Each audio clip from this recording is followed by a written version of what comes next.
بسم اللہ الرحمن الرحیم۔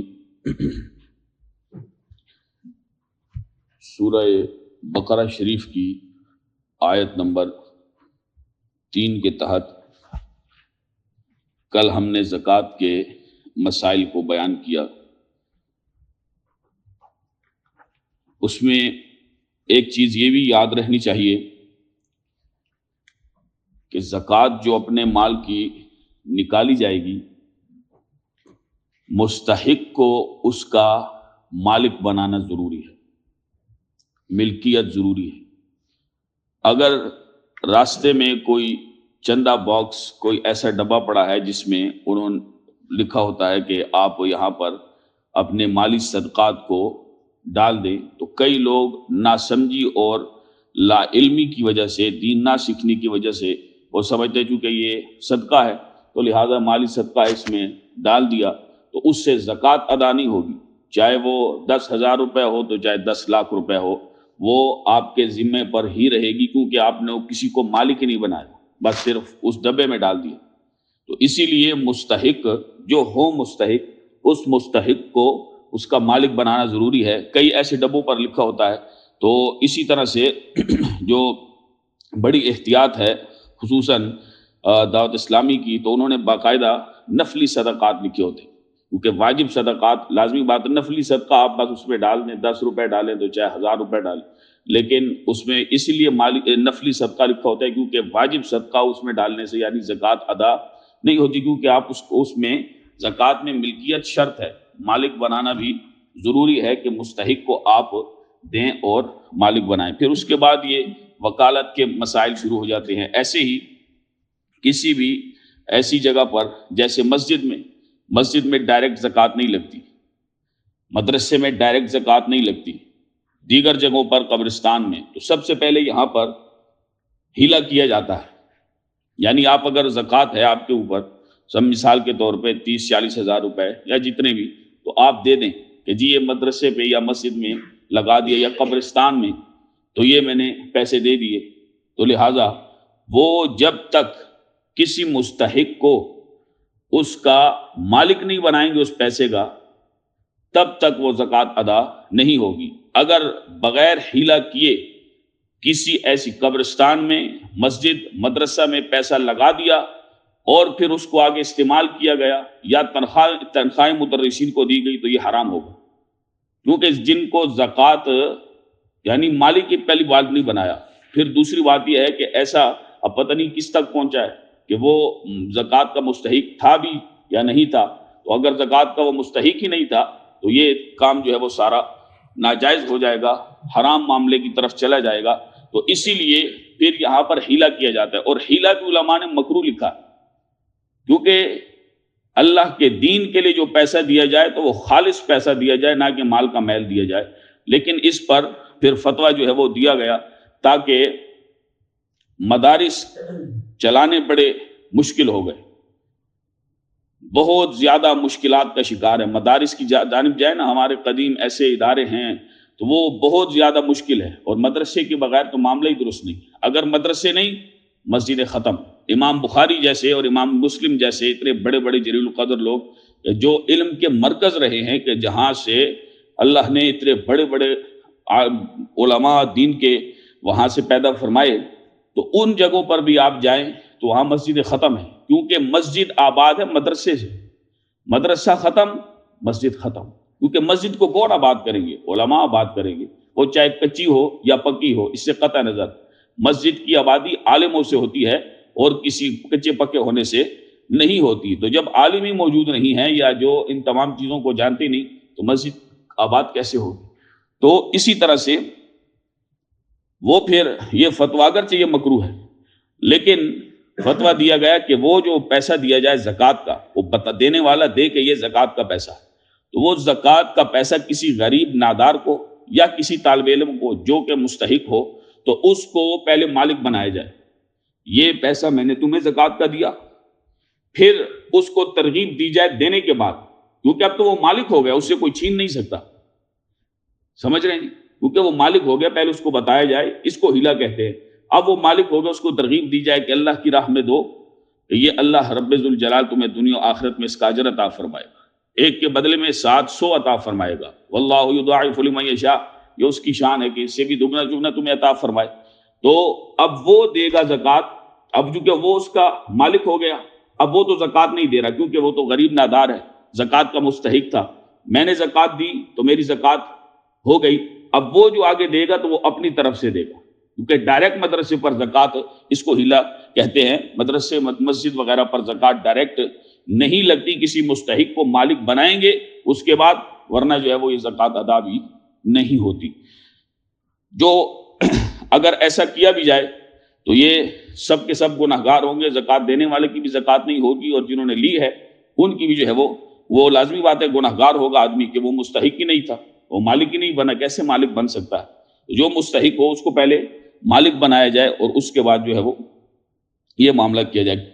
کئی شہروں سے یہ سوالات پوچھے جاتے ہیں، تو اسی لیے یہ میں نے بات کی تاکہ یہ معاملہ بھی درست ہو جائے اور صحیح مسئلے تک آدمی پہنچ جائے۔ پھر فرمایا اللہ رب ذوالجلال نے وَمِمَّا رَزَقْنَاهُمْ يُنْفِقُونَ، اس کی روحانی معنی بھی اس کا بیان کیا ہے کہ روحانیت میں اس کا کیا معنی ہے، کیونکہ رزق ہر اس شے کو کہتے ہیں جس سے فائدہ حاصل ہو، رزق تو روحانیت میں رزق سے روحانی رزق مراد ہے، جو انوار الہی اور معارف روحانی ہیں۔ مطلب یہ ہے کہ اللہ نے فرمایا کہ جن کو ہم نے انوار اور معارف روحانی عطا فرمائے ہیں وہ ان کے طالبین کو ان سے مستفیض کریں، یعنی جو اولیاء کاملین کو ہم نے روحانیت اور معرفت عطا فرمائی ہے وہ ان سے بھی آگے جتنے بھی طالبین ہیں، طلب کرنے والے ہیں ان چیزوں کو، ان اپنے مریدین کو اور ان طالبوں کو وہ عطا فرمائیں۔ تو روحانیت میں اس کا وَمِمَّا رَزَقْنَاهُمْ يُنْفِقُونَ کا یہ معنی مفسرین نے، علماء نے بیان فرمایا ہے۔ کل ہم نے آیت مبارکہ پڑھی، 4 نمبر آیت مبارکہ، جو کہ سورہ بقرہ شریف کی چوتھی آیت ہے، کہ اللہ رب ذوالجلال نے ارشاد فرمایا وَالَّذِينَ يُؤْمِنُونَ بِمَا أُنزِلَ إِلَيْكَ وَمَا أُنزِلَ مِن قَبْلِكَ وَبِالْآخِرَةِ هُمْ يُوقِنُونَ۔ جیسا کہ اللہ رب ذوالجلال نے نماز کے متعلق بھی ارشاد فرمایا، اور نماز کے جو فضائل ہیں، نماز قائم کرنے کے جو اللہ رب ذوالجلال درجات اور ثواب عطا فرماتا ہے، اور جو نماز نہیں ادا کرتے ان کے متعلق بڑی سخت قرآن مقدس میں اور احادیث مبارکہ میں وعیدیں ہیں۔ جو نماز قائم کرتے ہیں ان کے بارے میں ارشاد فرمایا کہ قد افلح المؤمنون الذین هم فی صلاتهم خاشعون والذین هم علی صلواتهم یحافظون، کہ بے شک وہ ایمان والے کامیاب ہو گئے جو اپنی نماز میں خشوع اور خضوع کرنے والے ہیں، اور وہ جو اپنی نمازوں کی حفاظت کرتے ہیں۔ تو پھر فرمایا کہ ان کے بارے میں کہ اولئک هم الوارثون الذین یرثون الفردوس ہم فیہا خالدون، یہی لوگ وارث ہیں، یہ فردوس کی میراث پائیں گے اور وہ اس میں ہمیشہ رہیں گے، جنت الفردوس میں۔ اللہ ہمیں بے نمازی ہونے سے محفوظ فرمائے۔ تو نماز میں سستی کرنے والوں اور نمازیں ضائع کرنے والوں کے بارے میں اللہ ارشاد فرماتا ہے ان المنافقین یخادعون اللہ وهو خادعهم وَإِذَا قَامُوا إِلَى الصَّلَاةِ قَامُوا كُسَالَىٰ يُرَاءُونَ النَّاسَ وَلَا يَذْكُرُونَ اللَّهَ إِلَّا قَلِيلًا۔ بے شک منافق لوگ اپنے گمان میں اللہ کو فریب دینا چاہتے ہیں اور وہی انہیں غافل کر کے مارے گا، اور جب نماز کے لیے کھڑے ہوتے ہیں تو بڑے سست ہو کر لوگوں کے سامنے ریاکاری کرتے ہوئے کھڑے ہوتے ہیں اور اللہ کو بہت تھوڑا یاد کرتے ہیں۔ یہ سورہ نساء شریف کی آیت نمبر 142 ہے۔ تو حضرت عثمان رضی اللہ تعالیٰ عنہ فرماتے ہیں نبی پاک علیہ السلام نے ارشاد فرمایا جس نے میرے اس وضو کی طرح وضو کیا پھر اس طرح 2 رکعت نماز پڑھی کہ ان میں خیالات نہ آنے دے تو اس کے پچھلے تمام گناہ بخش دیے جائیں گے۔ اسی طرح سے دیگر بھی نماز کے فضائل کے حوالے سے احادیث مبارکہ موجود ہیں، اور پھر اللہ رب ذوالجلال نے ارشاد فرمایا ولا تجعل يدك مغلولة إلى عنقك ولا تبسطها كل البسط فتقعد ملوما محسورا. سورہ بنی اسرائیل کی آیت نمبر 29 ہے. فرمایا اور اپنا ہاتھ اپنی گردن سے بندھا ہوا نہ رکھو اور نہ پورا کھول دو کہ پھر ملامت میں حسرت میں بیٹھے رہ جاؤ. یعنی اتنا بھی پیسہ خرچ مت کرو کہ تمہارے اپنے پاس ہی کچھ نہ رہے, اور یہ بھی نہ ہو کہ کنجوسی کی یہ حد ہو کہ 1 روپیہ بھی اللہ کی راہ میں نہ دو. فرمایا ایسا مت کرو. ولا تجعل يدك مغلولة الى عنقك ولا تبسطها, فرمایا کہ کل البسط, کہ سارے کا سارا مال بھی نہ دو اور کنجوسی بھی مت کرو. سب سے بہترین ہے میانہ روی, درمیانہ رستہ اختیار کرو. اسی کو سخاوت کہتے ہیں, سمجھے گی؟ یعنی جس میں نہ فضول خرچی ہو, ہر چیز کی درمیانی حالت سب سے بہتر ہوتی ہے. عمر بھی زندگی بھی دیکھ لیں کہ بڑھاپے اور بچپن کے درمیان کی جو حالت ہے, جوانی ہے, سب سے بہترین ہے. کہ آدمی کی سوچ سمجھ کی صلاحیتیں, زور, طاقت, سب کچھ وہ کام کاج دوڑ سکتا ہے, سب کچھ کر سکتا ہے. بچپن میں وہ تجربہ بھی نہیں ہوتا, وہ طاقت بھی نہیں ہوتی. بڑھاپے میں وہ تجربہ تو ہوتا ہے لیکن وہ طاقت نہیں رہتی جو جوانی میں ہوتی ہے. تو بہترین حالت درمیانی حالت ہے. اسی طرح سے فضول خرچی اور کنجوسی کے درمیانی حالت کو سخاوت کہتے ہیں. اور یہ سب سے بہترین چیز ہے کہ جس میں آدمی کنجوس بھی نہیں ہوتا کہ مال کو اس نے سنبھال کے رکھا ہو, اور ایسا بھی نہیں کہ سب کے سب جو ہے وہ پیسہ ضائع کر دے اور اپنے پاس اور اپنی اولاد کے لیے کچھ نہ رہے. تو اس انداز سے تو شریعت اسلامیہ نے بڑے خوبصورت انداز سے تربیت فرمائی ہے اہل ایمان کی. تو جس طرح قرآن پاک پر ایمان لانا ہر مومن مسلمان پر, مکلف پر فرض ہے, اسی طرح پچھلی کتابوں پر ایمان رکھنا بھی ضروری فرض ہے. اور ان پر ایمان لانا ضروری ہے لیکن ان کے احکامات پر عمل کرنا ضروری نہیں, کیونکہ وہ منسوخ ہو گئے. اب عمل صرف قرآن پاک پہ ہوگا. ہاں, عمل کرنا قرآن پاک پر ضروری ہے اور ان پر بھی ایمان لانا ضروری ہے کیونکہ وہ اللہ کی نازل کردہ آسمانی کتابیں تھی. اور اسی طرح سے دیگر صحائف تھے. تو یہ ساری کی ساری ان کی تعداد تقریباً 104 ہوتی ہے کہ 4 آسمانی کتابیں تھیں اور دیگر 100 صحائف تھے جو حضرت ادریس علیہ السلام اور دیگر انبیاء کو اللہ رب ذوالجلال نے عطا فرمائے ہیں. تو اسی طرح سے پچھلی جتنی بھی شریعتیں ہیں, بیت المقدس ان کا قبلہ تھا, لہٰذا اس پر ایمان لانا تو ہمارے لیے ضروری, مگر عمل یعنی نماز میں بیت المقدس کی طرف منہ کرنا جائز نہیں کیونکہ وہ حکم منسوخ ہو چکا ہے. قبلہ کی جانب یعنی بیت اللہ شریف کی طرف منہ کر کے نماز پڑھنا یہ ضروری ہے. تو اللہ رب ذوالجلال نے ارشاد فرمایا والذین یؤمنون بما انزل الیک وما انزل من قبلک, کہ اس سے مراد بما انزل الیک سے مراد کہ وہ کیا ہے, وہ قرآن مقدس ہے. کہ متقین جو ہے یؤمنون ایمان رکھتے ہیں کس پر, بما انزل الیک, اس پر جو نازل کیا گیا آپ کی طرف اے محبوب کریم صلی اللہ علیہ وسلم. تو اس سے مراد قرآن پاک ہے. وما انزل من قبل کا, تو اس قبل کا سے مراد گزشتہ آسمانی کتابیں اور صحائف ہیں. تو یعنی مومن قرآن پر بھی اور جو گزشتہ آسمانی کتابیں ہیں اتری ہوئی اللہ کی طرف سے ان پر بھی ایمان رکھتے ہیں. اور قرآن پاک جو وحی جلی کی صورت میں نازل ہوا اور حدیث نبوی ہے جو وحی خفی کی صورت میں نازل ہوئی. وحی جلی اور وحی خفی یہ ہم نے اس کو بیان کیا ہے پیچھے, یعنی سورہ فاتح شریف سے پہلے تفسیر کے مقدمے میں. تو پھر فرمایا کہ من قبل کا, تو اس سے تورات, زبور, انجیل اور دیگر آسمانی صحائف مراد ہیں. اتفاق سے یہ بات آج ہم بیان کر رہے ہیں. تو یہ جو ارشاد فرمایا چوتھی آیت مبارکہ میں, یہ ختم نبوت پر بڑی زبردست دلیل ہے. کیسے کہ اللہ رب ذوالجلال نے فرمایا مومن وہ ہیں جو اس پر ایمان رکھتے ہیں بما انزل الیک, جو آپ کی طرف نازل کیا گیا یعنی قرآن پاک, وما انزل من قبلک, اور اس پر ایمان رکھتے ہیں جو آپ سے پہلے نازل کیا گیا, وہ تورات, زبور, انجیل شریف اور دیگر صحائف ہیں. لیکن یہ نہیں فرمایا کہ وما انزل من بعدک, کیونکہ بعد ہے ہی نہیں. رسول پاک علیہ الصلوۃ والسلام پر ہی نبوت کا, وحی کا سارے کا سارا سلسلہ ختم ہو گیا. حضور نبی پاک علیہ الصلوۃ والسلام کے بعد کوئی نبی نہیں آئے گا، تو یہ ختم نبوت پر بڑی ہی زبردست دلیل ہے۔ اور یہ ہر مومن مسلمان کو، جیسے ما کان محمد ابا احد من رجالکم ولکن رسول اللہ وخاتم النبیین، وہ یاد ہے، یہ بھی یاد ہونی چاہیے۔ یہ سورہ بقرہ شریف کی آیت نمبر 4۔ تو اسی طرح سے نزول وحی کا سلسلہ بھی آپ پر ختم۔ حضرت عیسیٰ علیہ الصلوۃ والسلام جو قرب قیامت تشریف لائیں گے، باوجود نبی ہونے کے وہ جناب حضرت امام مہدی رضی اللہ عنہ کے عہد خلافت میں شریعت محمدی کے قاضی ہوں گے۔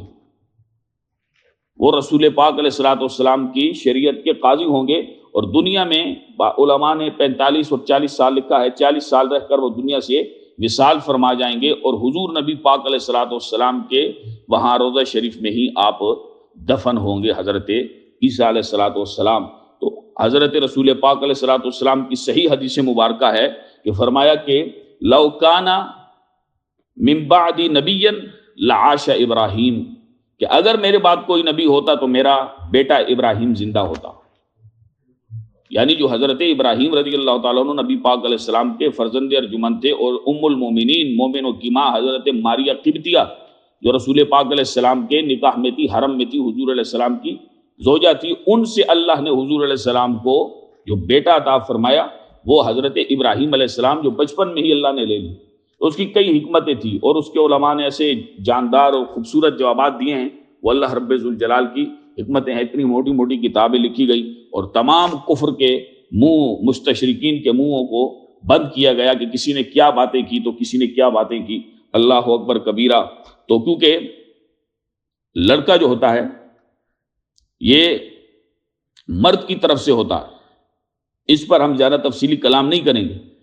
تو اللہ نے ہر خوبی رسول پاک علیہ السلام کو عطا فرمائی، تو کفر نے یہ بھی اعتراض کیا، کافروں نے، کہ بیٹا نہیں عطا فرمایا اللہ نے، تو شاید کوئی کمی ہو، تو اللہ نے بیٹا دیا رسول پاک علیہ السلام کو، کہ ہم نے اپنے رسول علیہ السلام کو ہر خوبی دی ہے، اور دے کے ہی واپس لے لیا۔ اور کیونکہ ہر نبی کے بیٹے ہوئے تو پھر حضور تو امام الانبیاء تھے، لیکن حضور پر نبوت کا، رسالت کا سلسلہ ختم ہو گیا۔ قد انقطعت النبوۃ والرسالۃ، تو فرمایا کہ نبوت اور رسالت منقطع ہو گئی۔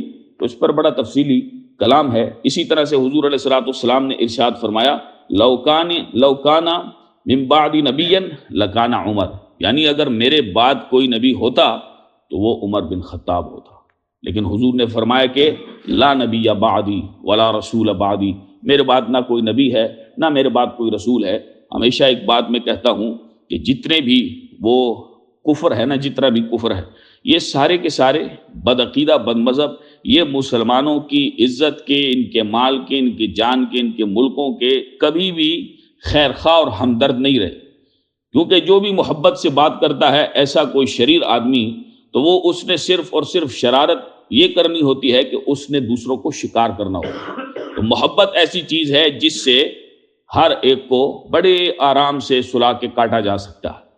تو یہ آج آپ ہمارے سامنے جو چیلنجز ہے وہ سارے کے سارے کفر کے دیکھ لیں، کہ کفر اتنا متحد ہے کہ فلسطین میں ہمارے بچے کس طرح سے وہ پانی کی بوندوں کو بھی ترس ترس کے دنیا سے جا رہے ہیں، کھانے کے لیے ان کے پاس کچھ نہیں ہے، اور وہی KFC یہاں پہ دنیا جہان ان کے وہ چکن کھا رہی ہے اور کیا کچھ کر رہی ہے، اور وہ اب وہ کرکٹ میچ بھی کروا رہے ہیں۔ اب انہوں نے شرٹوں پہ، سارے کھلاڑیوں کے شرٹوں پہ وہ KFC کا نشان تو لگایا، اس پر جب احتجاج اٹھا تو KFC کا انہوں نے نشان سکپ کر دیا، شرٹوں سے ہٹا دیا۔ وہ طبقہ کہ جو وہاں پر ایک روٹی دینے کے لیے تیار نہیں، وہ یہاں پہ اربوں روپے لگا کے بڑے بڑے کرکٹ میچ کروا رہا ہے۔ تو شرم ہمارے ان حکمرانوں کو بھی نہیں آتی، ہمارے ان ججوں کو بھی شرم نہیں آتی۔ یہ سارے کے سارے پتہ نہیں ان کو کیا ہوگا کہ یہ کفر کے آگے لیتے ہیں۔ ہمارے چیف جسٹس صاحب، جن کو خدا اللہ کرے کہ ہدایت نصیب فرمائے، ہاں، وہ ان کی آپ دیکھیں کہ وہ کس قسم کی وہ چیزیں قادیانیوں کے متعلق آئی ہیں۔ اور خدا کے بندے، تو اتنا بڑا جاہل مطلق ہے کہ تمہیں یہ سمجھ نہیں آ رہی تو کس قسم کا چیف جسٹس ہے۔ تمہاری تو حالت یہ ہے کہ تم اس طبقے کے لیے کہ جو پیسے والا طبقہ ہے، اتوار کو تم رات کو عدالت کھول دو، اور نہ کھولو تو پوری زندگی غریب مر مر کے جو ہے وہ چکر کاٹ کاٹ کے وہ مر جاتا ہے، اس کی 3 نسلیں چلی جاتی ہیں، پھر بھی ان کے کیس صاف نہیں ہوتے. خدا نے تمہیں تو اتنا ذلیل کیا پوری دنیا میں کہ تمہیں شرم بھی نہیں آتی کہ تم مسلمانوں کے نام پہ بھی دھباؤ. تم جیسے جتنے بھی لوگ ہیں, تو حالت ان کی یہ ہے. اب دیکھیں, یہ اقلیت نہیں ہے. کہتے جی مسلمان اسلام کے اندر اقلیتوں کو بڑا جو ہے وہ آزادی حاصل ہے. تو ہم نے کس کا سر کاٹا؟ اب بھی دیکھیں ادھر پنڈی گیٹ میں کیا چرچ موجود نہیں ہے, سکھ موجود نہیں ہے. ان سے جا کے پوچھیں تو وہ کہیں گے ہم اپنا کاروبار کر رہے ہیں, ہمارے اپنے خاندان ہیں, ہمارے مذہبی رسومات ہیں, ہم صبح شام جو بھی کرتے ہیں, ہمیں کوئی مسلمان نے کبھی نہیں روکا, نہ ہماری پگڑی کھولی ہے, نہ کسی نے ہمارے دانت توڑے ہیں, نہ ہمیں کسی نے مارا ہے. راولپنڈی پورے پاکستان میں پھرے, خدا کی قسم ہندو جتنا پاکستان میں آزاد ہے اپنے ہندوستان میں, یہ انڈیا میں آزاد نہیں ہے. یہ پوچھ لیں, یہ انٹرویو موجود ہے باقاعدہ, ایک ہندو کے پنڈتوں کے انٹرویوز موجود ہیں.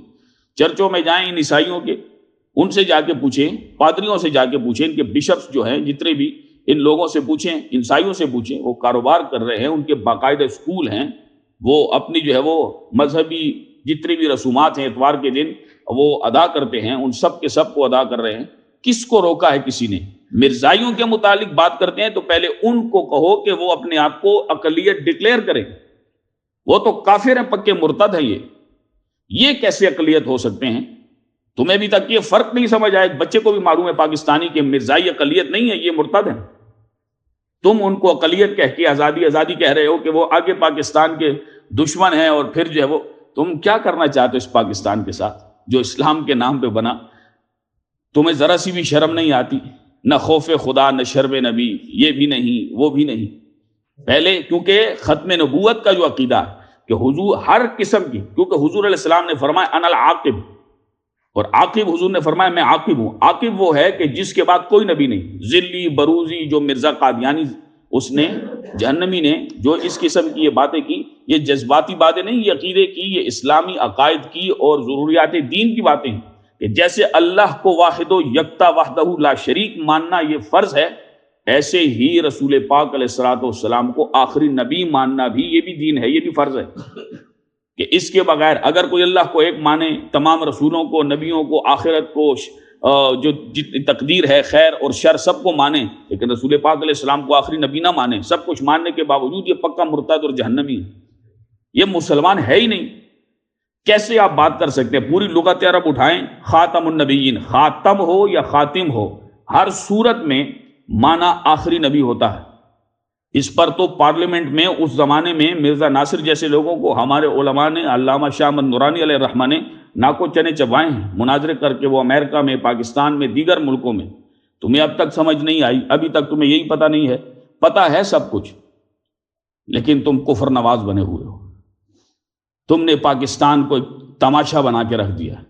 تم پاکستان کی شاید امن, پاکستان کو خوشحال دیکھنا ہی نہیں چاہتے. تم ہر ٹائم یہ چاہتے ہو کہ یہ داؤ پر ہی لگا رہے یہ سارے کا سارا معاشرہ. جی اسلام میں بڑی آزادی, آپ کو کیا پتہ ہے؟ خدا کی قسم ایک رکوع تم عوام کے سامنے آ کے قرآن دیکھ کے صحیح نہیں پڑھ سکو گے, یہ ہمارا دعویٰ ہے. اور تم بنے پورے امت مسلمہ کے پاکستان کے جو خطہ ہے اسلام کا مرکز ہے, اس کے قاضی بنے ہوئے, چیف جسٹس, قاضی القضات بنے ہوئے.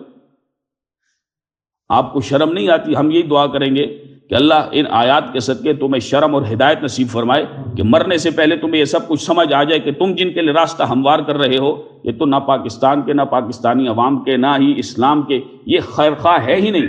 یہ پودا ہی ہندو ان کا لگایا ہوا ہے. ان کی تو باقاعدہ تل ابیب میں, ان قادیانیوں کی اسرائیل میں باقاعدہ ان کی تربیت ہوتی ہے. کیا تمہیں یہ معلوم نہیں ہے؟ ہر بچہ جانتا ہے کہ یہ انہی کی پیداوار ہے یہودیوں کی. اسی لیے یہ سب کچھ ان کو بنایا گیا کہ مسلمانوں کو توڑا جائے. کبھی تم ان کے مسجدوں کے مینار بنانے پر لوگوں کے گھروں کو لوٹ رہے ہو, کبھی ان کو مارتے ہو پاکستانی شہریوں کو, کبھی تم کیا کرتے ہو پاکستانی آئین میں ان کی مسجدیں بنانے, ان کی اذانیں دینے, ان سب چیزوں پر پابندی ہے. ہر آدمی جانتا ہے, کس کو نہیں پتا؟ ہر پاکستانی جانتا. لیکن تم کیا کرنا چاہتے ہو؟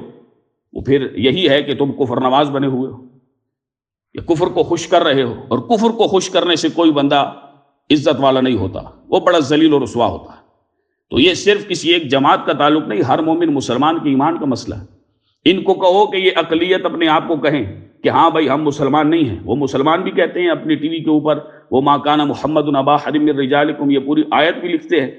اور پھر جو ہے وہ عقیدہ بھی وہ رکھتے ہیں جو پوری امت کا ہے ہی نہیں، اور پورے قرآن کے حدیث کے پوری امت کے خلاف ہے، یہ الگ سے ایک ٹولہ ہے۔ تو یہ کیسے مسلمان اور یہ کیسے اقلیت ہو گئے؟ اقلیتیں رہ رہی ہیں ساری کی ساری، سکھ رہ رہے، کیسے یہودی یہاں تک رہ رہے ہیں اور اربوں روپے کے کاروبار کر رہے ہیں پاکستان میں، کیا ان کا سر کبھی کاٹا ہے کسی نے؟ عیسائیوں کے کتنے بڑے بڑے چرچ ہیں، ہندوؤں کے گردوارے، یہ حسن ابدال میں پوری دنیا جانتی، اور پنجا صاحب، یہ سارا کچھ موجود ہے۔ تو اقلیت تو بڑی سکون سے رہ رہی ہے، تمہیں کیا درد ہوا؟ لیکن تم ہو کفر نواز، تمہیں اسلام کا، پاکستان کا، اس امن کا، تمہیں پاکستان سے محبت ہی نہیں ہے، تم نے بھاگ جانا ہے۔ اور خدا کی قسم یہاں پہ بچیں گے وہی جو مذہبی لوگ ہیں۔ مذہبی سے مراد علماء نہیں، سارے کے سارے دیندار لوگ، وہ چاہے عوام ہو، علماء ہو، یا جو ہے وہ عام لوگ ہوں، خواص ہوں۔ تم نے تو بھاگ جانا ہے کل پرسوں اربوں روپے لے کر، لیکن یاد رکھو کہ خدا تمہیں ذلیل و رسوا کرے گا کہ بڑے بڑے اسلام سے ٹکر لینے والے اکبر جیسے لوگ بھی وہ بڑے ذلیل رسوا ہو کے مرے ہیں کہ اسلام سے، یہ بظاہر تم سمجھتے ہو کہ کسی مولانا سے تم ٹکر لے رہے، یہ تو خدا کے دین سے ٹکر ہے۔ مولانا تو صرف تمہیں قرآن اور حدیث بتا رہا، دین تو اللہ کا ہے، دین تو مولانا کی کیا وہ ہے۔ ہم مثال کے طور پہ اگر میں ہوں یا ہم کل نہیں تھے، آج ہیں، کل پھر ختم، دین تو باقی ہے۔ تو دین سے ٹکر مت لو، یہ خدا کا قانون اور نظام ہے۔ تو یہ ہے کہ وما انزل من بعدک، تو وما انزل من بعدک ہوتا تو پھر یہ مسلمان ہوتے، وہ ہے ہی نہیں۔ اللہ نے رسول پاک علیہ الصلوۃ والسلام پر سلسلہ نبوت ختم فرما دیا، کوئی ذلی بروزی کسی قسم کا کوئی نبی بھی نہیں آئے گا، بس وہ رسول پاک علیہ السلام کی تعلیمات کو قیامت تک علماء امت اور اولیاء کاملین وہ بیان کرتے جائیں گے۔ حضور علیہ السلام پر نبوت اور رسالت کا سلسلہ ختم ہو گیا۔ مرزائیت کی بات، وہ بیچارہ اسے 100 سے زیادہ بیماریاں تھیں، اور ایسی بیماریاں جس سے لوگ نفرت کرتے ہیں۔ اللہ کے نبیوں کو اس قسم کی بیماریاں ہوتی نہیں ہیں۔ اس بدبخت کی تو یہ حالت تھی، اس نے ایسی گستاخیاں کی، انہوں نے، ظالموں نے، جیسے ان کے روحانی خزائن اور اس قسم کی جو مرزے کی کتابیں ہیں، اس نے سب مسلمانوں کو کنجریوں کی اولاد کہا۔ وہ تو مسلمانوں کے اسلام کے حق میں ہے ہی نہیں، یہ ان کی کتابوں میں لکھا ہے۔ یہ مرزا قادیانی نے، یہ اس کے اپنے لفظ ہیں جو 1900 یا اس وقت میں اس نے جو کتابیں لکھی، وہ کتابیں پڑھو تو صحیح، تم ان کو مسلمان سمجھتے ہو؟ یہ تو پکے کافر ہیں، مرتد ہے، جہنمی ہیں، نرے بدامنی پھیلانے والے لوگ ہیں۔ یہ انہوں نے جو فوج میں بھی تمہارے موجود ہیں، ان کی حالت یہ تھی کہ مسلمان فوجیوں کو تو یہ کورٹ مارشل کیسے کرتے تھے، یہ تو ناجائز ظلم کرنے والے لوگ ہیں، تم ان سے کیا کس خیر خواہی کی امید رکھتے ہو؟ اللہ رب ذوالجلال ان ججوں کو، ان حکمرانوں کو شرم نصیب فرمائے، اور اللہ ان کو ہدایت نصیب فرمائے کہ یہ امت کے ساتھ اور دین کے ساتھ، یہ پاکستان کے ساتھ کھلواڑ نہ کریں۔ اور اسی طرح سے ارشاد فرمایا وبالآخرۃ ہم یوقنون، یہ اہل ایمان کی صفت ہے کہ وہ اس پر جو رسول پاک علیہ السلام پر، اور جو اس سے پہلے جو حضور نبی کریم علیہ الصلوۃ والسلام سے پہلے نازل ہوا کلام اللہ کا، اس پر ایمان رکھتے ہیں، اور یہ اس پر ایمان رکھتے ہیں کہ جو آخرت ہے۔ آخرت کس کو کہتے ہیں؟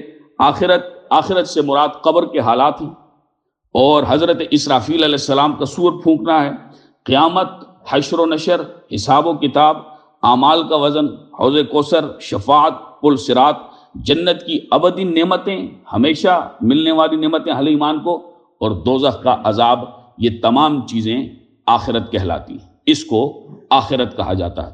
اللہ رب ذوالجلال ہم سب کو عمل کی توفیق نصیب فرمائے۔ اور آگے ارشاد فرمایا اولئک علی ھدی من ربہم واولئک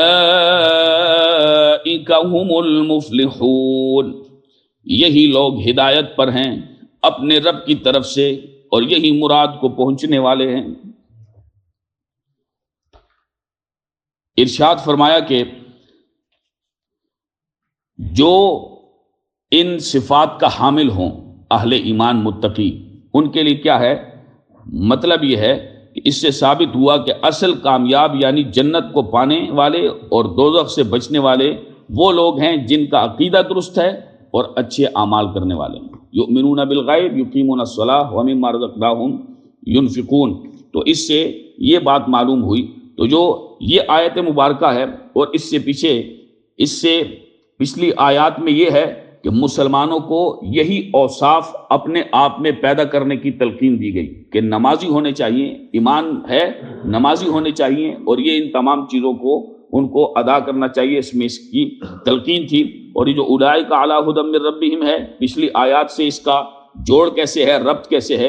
اوپر کی آیات میں متقین کے اوصاف حمیدہ کا بیان تھا، اب یہاں سے اس آیت میں ان کے اوصاف حمیدہ کے نیک نتائج کا ذکر فرمایا کہ یہ ان کی صفات ہیں، اور نتیجہ یہ ہے کہ جس کے یہ اوصاف ہوں، جن کی یہ صفتیں ہوں، وہ اپنے رب کی طرف سے ہدایت پر ہیں اور وہ کامیاب ہوں گے، یعنی اللہ ان کو جنت عطا فرمائے گا۔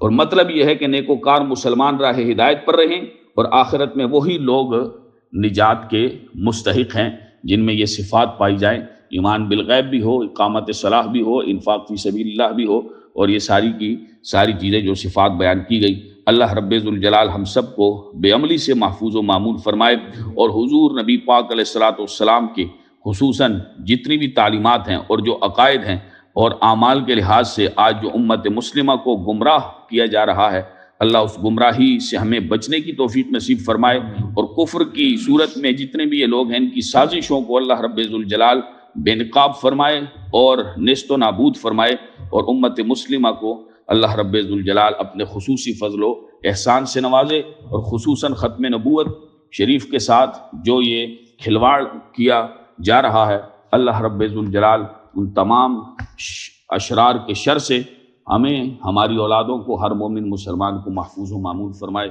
وما علیہ الا البلاغ۔